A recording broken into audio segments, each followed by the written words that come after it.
dizer que o organismo vai queimar músculo. Se o jejum se prolongar demais, o seu neurônio vai morrer. Desde criança eu fui criado dentro da igreja e até hoje eu sou cristão. Inclusive, se me perguntassem, eu diria que essa é a principal característica da minha identidade. Apesar de que eu sei que eu tenho que melhorar muito. Além disso, eu sou estudante de medicina na Universidade Unclaus e gosto muito do treinamento de força e hipertrofia.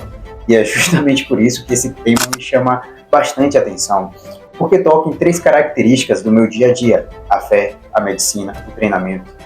E apesar desse vídeo trazer aí artigos científicos e conhecimento, ele não tem aquele tom tanto assim de aula. Na verdade, eu vim compartilhar aqui o meu processo de investigação a respeito desse tema, porque, para ser bem honesto, eu não pensava em avaliar o jejum do ponto de vista terapêutico ou estético.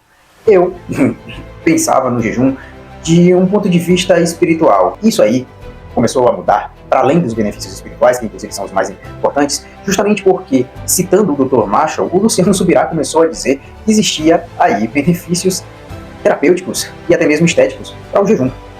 Então, como o Dr. Marshall aí citava os artigos científicos de maneira indireta, meio que de um tom meio clínico, como quem está falando a um paciente, eu decidi investigar isso de uma maneira mais objetiva. Eu fui no PubMed, que é uma plataforma acadêmica, buscar alguns estudos científicos, e também fui no Nerdflix, que é uma plataforma aí do Dr. Paulo Gentil, que já deve ser bem conhecido de muitas pessoas. E, bem, talvez justamente por já ser assinante há um certo tempo dessa plataforma, é que eu tinha essa visão a respeito do jejum, porque o Dr. Paulo Gentil sempre criticou dietas que ele mesmo denomina de extremas, com artigos científicos, de uma maneira bem racional.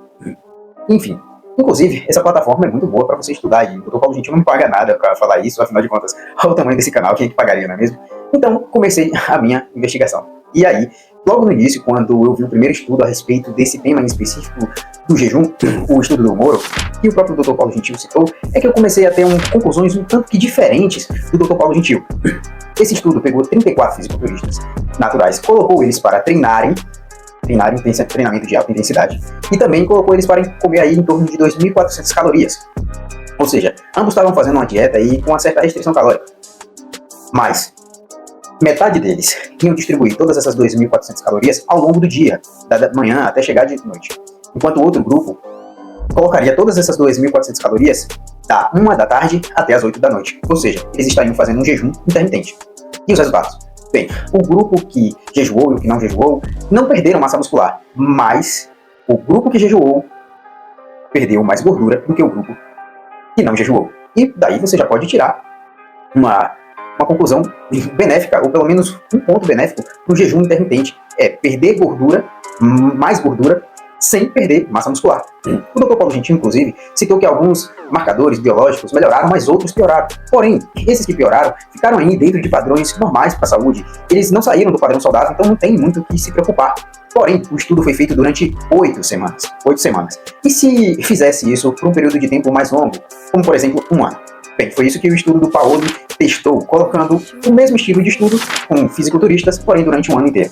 E o que aconteceu? Bem, além deles perderem gordura, também perderam 2 kg de massa magra. Isso é bem significativo. E por que isso provavelmente aconteceu? Para explicar a você de uma maneira bem simples, pense que o jejum ele atua como um remédio que você toma com o objetivo de perder a gordura. Só que ele tem um efeito colateral de perda de massa magra. E aí, o treinamento de musculação em alta intensidade e baixo volume entra para cortar esse efeito colateral de perder a massa magra. E até 8 semanas, ele consegue segurar e não deixar que o jejum que está quebrando tecidos quebre, além da gordura, a massa magra. Porém, se isso for prolongado para um ano inteiro, nem mesmo o treinamento de musculação consegue segurar aí a sua perda de massa magra. Então, a gente pode chegar à conclusão de que até 8 semanas, sim, é uma boa estratégia para perder gordura sem perder massa magra em pessoas saudáveis e bem treinadas. Porém, e se a gente testasse isso com pessoas não tão bem treinadas? Quem sabe aí, não tão saudáveis como sobrepesos? Então, foi o que esse estudo aqui testou. Fez durante 8 semanas também, com indivíduos que tinham sobrepeso, colocou eles para treinar e um protocolo aí de jejum de 8 semanas. Submeteu eles a um protocolo de jejum durante 8 semanas. O que aconteceu? Bem, melhoraram os marcadores metabólicos, melhoraram a sua sensibilidade à insulina e perderam gordura. A melhora da sensibilidade à insulina é muito importante para pessoas que têm sobrepeso, para quem tem glicemia alta e para pessoas que são diabéticas. Além disso, perderam gordura e, pasme, ganharam massa muscular.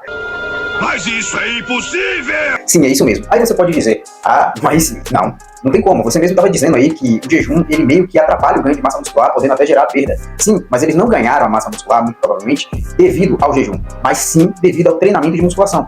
E em relação ao outro grupo, vale lembrar, aquele outro estudo que eu citei anteriormente eram com pessoas treinadas, e esses caras eram sobrepesos, provavelmente pessoas destreinadas. Ou seja, eles eram iniciantes na musculação. E isso é algo bem consolidado dentro da literatura científica. Iniciantes ganham massa muscular com muito mais facilidade. Então, devido ao fato de serem iniciantes, a musculação, mesmo em situações desfavoráveis, fizeram com que eles ganhassem massa muscular. E o jejum fez com que eles perdessem gordura e melhorassem a saúde. E aí você pode dizer assim, mas será que não teve nenhum estudo que mostrou o contrário? Bem, teve. Esse daqui, onde melhoraram a saúde, perderam gordura, mas também perderam massa magra. Porém, sabe qual é a grande diferença entre esses dois estudos com sobrepesos? Onde um perdeu massa magra e o outro até ganhou? Musculação. O de cá que perdeu, não fez musculação. O daqui que perdeu, ou melhor, que ganhou massa muscular, fez musculação. Bem, até agora eu só falei de estudos aí que foram feitos em caráter intermitente. E observe que todos os que foram bons foram até 8 semanas. Mas se forem feitos jejuns prolongados, aí, qual será o resultado? Bem, foi testado nesse estudo aí 10 dias de jejum. Não é intermitente não, é 10 dias seguidos de jejum. E o que aconteceu? Foi perdido sim, massa magra e a taxa metabólica basal baixou. O Dr. Marshall, inclusive, fala desse estudo aí em um podcast, se eu não me engano, e ele não cita, como eu disse, diretamente, mas pelas características do estudo que ele está falando, eu consigo perceber que é justamente esse estudo que ele está mencionando. E ele chega a dizer assim, perdeu massa magra, mas essa massa magra não quer dizer que veio do músculo. E quando se perde proteínas, não é necessariamente da proteína muscular, pode ser de vísceras. Mas aí eu pergunto, é saudável perder proteínas de vísceras? E além disso, o fato de a massa magra perdida não ser 100% de massa muscular, quer dizer que não tem massa muscular perdida junto nessa massa magra? Provavelmente sim, provavelmente tem. Além disso, tem outro ponto aqui, muito importante. Quando a sua taxa metabólica basal desce, ou seja, as calorias que seu corpo gasta naturalmente baixa durante o jejum prolongado, ao voltar a se alimentar, você pode ganhar mais gordura, mesmo comendo menos do que você comia antes do jejum, entendeu? Então aí, para emagrecimento, não parece ser uma ideia muito boa, porque depois do jejum no rebote você pode engordar mais, além de prejudicá-lo tanto aí a sua saúde. Em resumo, a gente pode chegar aí à conclusão de que um jejum para 8 semanas, ou melhor, vamos lá, um jejum de caráter intermitente durante 8 semanas, associado ao treinamento de musculação, é sim bem benéfico.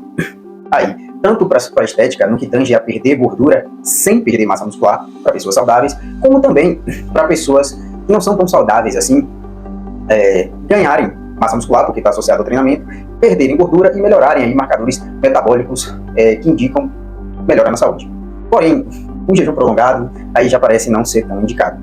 E para nós que somos cristãos, devemos lembrar o seguinte, que sim, há benefícios espirituais para jejuns mais prolongados, porém devemos lembrar que jejuns mais prolongados, eles vêm em caráter de exceção.